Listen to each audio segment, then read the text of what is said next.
आइ जे काज मोबाइल करैत छै ओ काज 700 साल पहिने मिथिला करैत छल। ने इंटरनेट छल, ने ऐप छल, ने प्रोफाइल छल, तैयो लोक दूर दूरसँ एतय आबैत छलाह। नमस्कार, जय हिंद, जय मिथिला। हम छी कृष्णा और अहाँ देख रहल छी स्टैंड विथ मिथिला। आइ हम अहाँके लऽ चलै छी सौराठ सभागाछीमे और ई सौराठ सभागाछीके पूरा कहानी हम आइ अहाँके स्टैंड विथ मिथिला के माध्यमसँ बतायब। सौराठ सभागाछी मात्र एक जगह नहीं छै, ई एकटा सोच छै। सौराठ सभागाछी मधुबनीमे स्थित छै, जकर स्थापना 14वीं शताब्दीमे राजा हरसिंह देव केलनि। ओना तऽ ई पावन स्थल जे अछि ओ मैथिल ब्राह्मणक विवाह परंपराके लेल प्रसिद्ध अछि। दरअसल छल तऽ सब लेल, मुदा एखन धरि एहि परंपराके ब्राह्मण कायस्थ ही संजोइ कऽ रखने छथि, निभा रहल छथि। तऽ अहाँ जे देख रहल छी फ्रेममे, ई हम अहाँके सौराठ सभागाछीके दृश्य देखा रहल छी। और अब हम एहि सबटा चीजके एक बेर वीडियोके माध्यमसँ अहाँ समस्त मिथिलावासीके बीचमे राखि रहल छी। वीडियो अगर नीक लागे तऽ दूर तक शेयर करब, ताकि एहि ऐतिहासिक धरतीके महत्व सब तक पहुँच पाबै। एहिठाम सब साल अखाढ़ महीनामे लोक वर वधूके पंजीकरण आ चयनके रूपमे जुटैत छथि। एतऽ विवाह बिना दहेज आ आडम्बरके तय होइत छल। आब जे ई स्थल अछि ओ सांस्कृतिक आ पर्यटन महत्वके रूपमे जानल जाइत अछि, जाहिमे शिव मन्दिर आ धर्मशाला शामिल अछि। करीब 700 साल पहिने मिथिलाके राजा हरसिंह देव एक एहन तरीका शुरू केलनि जे समाजमे भरोसा आ साफ सुथरा रास्ता लाबैत छल। जेना कि अहाँके हम कहबे केलहुँ हैं जे सब साल अखाढ़ महीनामे दूर दूरसँ लोक एतय जुटैत छलाह। अखनो तक जुटैत छथि कनी मनी कऽ कऽ, लेकिन मुदा अखनो तक जुटैत जरूर छथि। कोनो फॉर्म वर्म नहीं, कोनो वेबसाइट नहीं, खाली आमने सामने बैस कऽ बातचीत आ सिद्धांतके माध्यमसँ रिश्ता तय होइत छल। ओहिठाम लोक अपन घर परिवार, अपन पढ़ाई लिखाई, अपन सोच विचार बताबैत छलाह एहि सभागाछीमे बैस कऽ। आब हम अहाँके ई मन्दिरके अन्दरके परिदृश्य देखा रहल छी। तऽ ई संपूर्ण जे कैंपस छलैए, एहि कैंपसमे चलू हम एक बेर अहाँके पहिले कनिक अंदर तक लऽ कऽ चलै छी। और ई जे अहाँ देख रहल छी पुराना स्थित मंदिर छै, कतेक पुरान मंदिर छै। हम अहाँके पूरा इतिहास एहिठामके जे किछु हमरा जानकारीमे अछि जरूर बतायब। देख लियौ एक बेर अहाँ एहि पूरा दीवालके नक्काशी अहाँ देखियौ, एतेक अद्भुत, एतेक पुरान। मतलब अहाँ नज़दीकसँ देखियौ।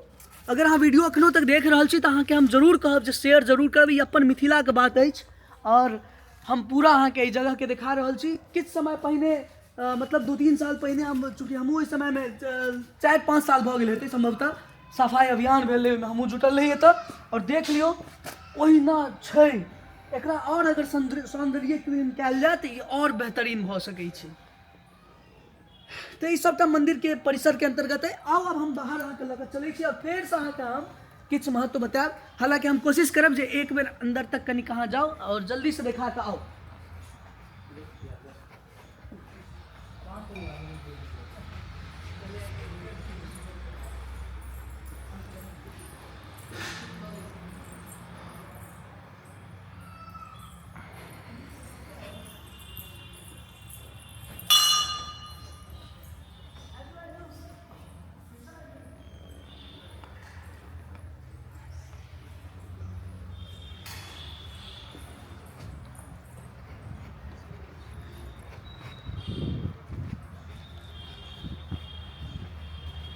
जेना कि अहाँ देखलिए ई मंदिर के अंदर के परिसर अछि और ठीक बाहर एतऽ तऽ एकटा अहाँके पोस्ट ऑफिस सेहो चलैत छल।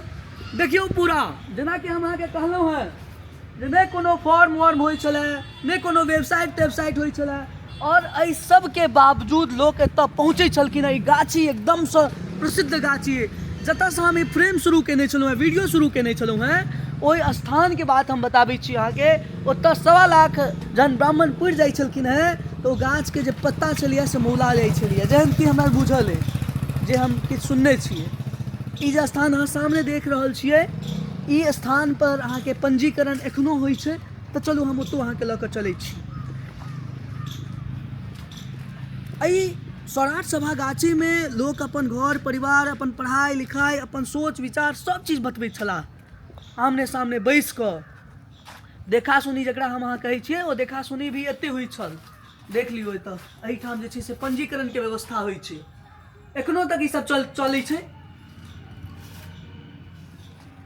ई एकटा एहन खुला मंच छल जकरा आइ के समय में अहाँ कहै छियै जे मैट्रिमोनी साइट, फलाना साइट, ठिकाना साइट, ई सबटा चीज अहाँके आमने सामने होइत छलै, जतऽ कतहु कोनो चीज छुपायल नहि जाइत छल।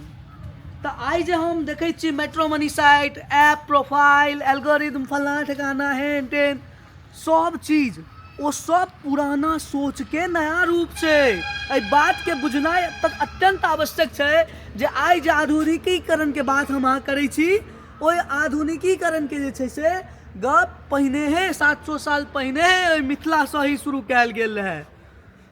तऽ ओ सब एहि पुराना जे हमर सबके जे पुराना सोच छल, ओहि सोच के ई एकटा नतीजा छल जे अखन हम अहाँ देख रहल छी। समाज अपना आप में नेटवर्क छल यौ। आई सोशल नेटवर्क छै, लेकिन ओहि समय में समाज अपना आप में नेटवर्क छल। ताहि समय भरोसा आधार छल, आई डेटा आधार बनि गेल अछि। हम अहाँ डाटा पर बात करै छियै।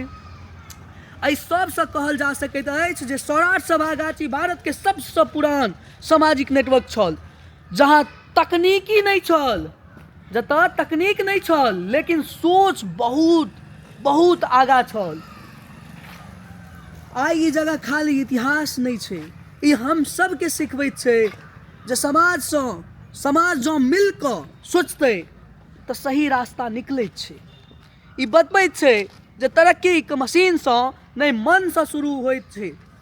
ई जतेक भी चीज अहाँ देख रहल छियै, और ई जे 700 साल के कहानी हम सबटा सुनेलहुँ हैं, ई सब सबटा ओहि समय के प्रारूप छै।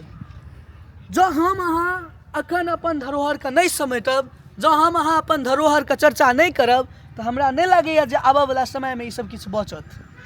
नहुए ई संपूर्ण जगह अतिक्रमण के सेहो जे छै से एकटा स्थान होइत जा रहल छै। तऽ संपूर्ण मिथिला एवं जे आधिकारिक रूप से जे मधुबनी के जे ई चीज के जिम्मेदार छथि, जिनका हैंडओवर में छनि, ओ सब गोटे एहि पर ध्यान देथिन और एहि के लेल बहुत पहल के आवश्यकता छै। आइ हम अहाँ सबके बतेलहुँ हैं एहि सौराठ सभागाछी के कहानी।